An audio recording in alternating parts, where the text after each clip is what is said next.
Hey, it's me.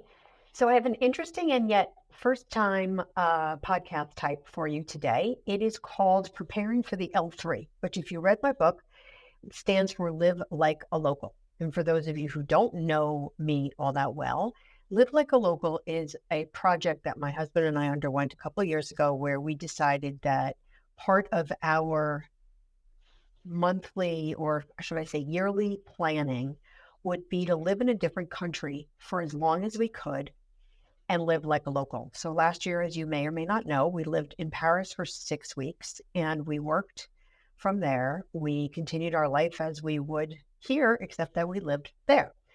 This year, we are embarking on a new experience and journey in Madrid, Spain. The reasons for these city locations was that I was born in Paris. I speak fluent French. It's my first language. Spanish is my second language.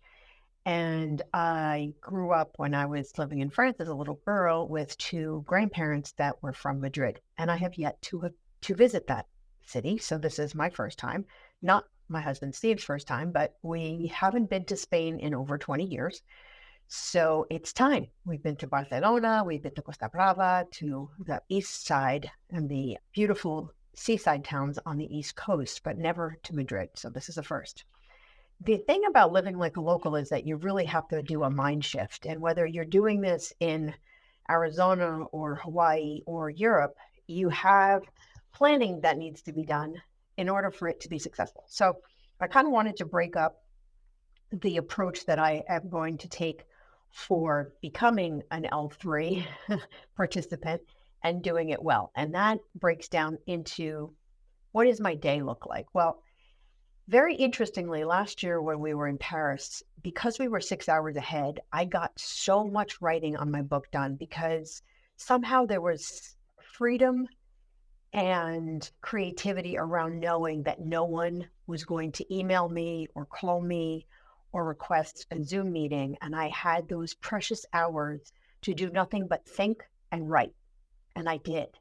And so I think in the same way, I will make time, not have time, but make time to do the strategic planning, the really hard work that only I can do, right? When you're a business owner, there are certain things that people that you work with and for you are better at than you are, and you should let them do that. And I'm fortunate enough to be surrounded with a couple of people that are better at it, certain things than I am, but there's certain things that I know only I can do. So the writing that needs to happen, the planning, the strategizing, the direction of the business, all of those things, and the things that I want to do as my BHAGs this year, which I already committed out loud and in public to working on a TEDx talk and also starting to become a keynote speaker and creating women's workshops and retreats. So those are the big things that I need to step away and unplug and really work on for myself that no one else can do, right? So those are the things I want to plan time around and block my calendar in my, my preferred color blocking methodology so that I make sure I get that done even when we're away. From a home perspective, obviously there's the stuff like, holding your mail and doing your home automations and making sure that everything is taken care of. In my case, I live in a townhome, so all of the outside and the maintenance of this home will be taken care of anyway. And that's one of the reasons we moved here, so that we didn't have to worry about a house having issues when we were not here. So that's check, done. From a personal perspective, packing. Everybody always says to me, how do you pack for a month or more? And the three words are less is more. So you pick a color scheme. In my case, it's always black, white, and navy. And I work around it. And the way I do that is I have a couple of outside tops. So a blazer and a very thick kind of sweaterish thing that I interchange. And then very plain sweaters underneath it, shells usually. That'll be colors from beige to white to etc. like this, very neutral, and maybe one or two pops of color, and lots of scarves. I feel that scarves apparently have been my trademark for many years. I didn't realize that until a friend of mine pointed out to me that I was wearing scarves even in college, which I don't remember, but I took her word for it. So lots of scarves so you can accessorize. And basically 2 pairs of jeans and 1 pair of slacks, and potentially a very easy foldable kind of easy dress or skirt for those maybe events that I want to, or just look a little bit more dressed up. A pair of walking shoes, a pair of walking boots, and a pair of sneakers. And I think that being in a place like Madrid will allow me to buy some footwear. But that's just theory, because when I was in Paris, I managed to buy several pairs of footwear. So and then a bag that just, is flexible, that folds up like a Longchamp bag, and another one that will be easy to expand if we're, grabbing some things on the go, or you see something in a store, then you want to pack it in your bag and you don't want to, blow up your beautiful handbag. So the other thing I like to have always with me is one of those very foldable fabric bags that turn into like shopping bags. You know what I'm saying? So they look like little pouches, and then they open up and you can go shop with them. So I buy 1 or 2 of those, and I always have them in my personal bag, so that at any point in time, if you're stopping at a whether it's buying something or shopping for groceries, you're always at the ready. Remember, in Europe, they have the right idea. They don't provide bags at the food market. And when they do give you bags, they're horrible and they make you pay for them. So this is a perfect behavioral shift that the Europeans have caught on to for many years that we need to catch on to. There's nothing worse than seeing plastic bags all over the street. It's just so depressing.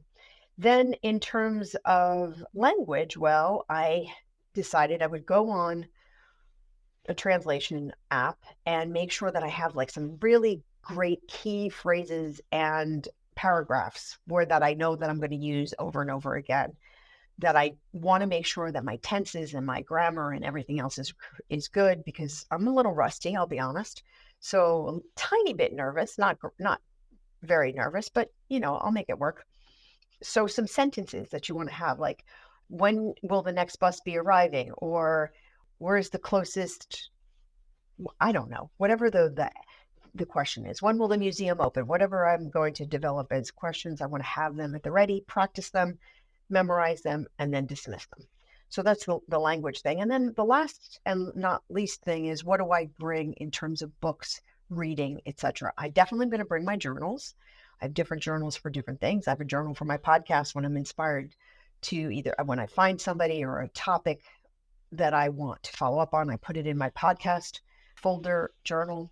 So this is kind of how I run my life. I'm holding up right now, for those of you who are just listening, this is my book journal. So when things happen relating to the book that are inspirations or things to follow up on or things I need to do, because the book isn't done. Oh, that's another thing. I'm doing the audiobook version of my book this year, which is a huge undertaking. And I will tell you that I started it and it is a bitch. Reading the book out loud is both really fun and really hard. The intonations, the pauses, the tripping over words, it's just really hard. Anyway, I'm doing it, forcing myself. This is the podcast journal, and this is my coaching and speaking journal. So when things happen in those 3 categories, they're nicely divided and kept separate.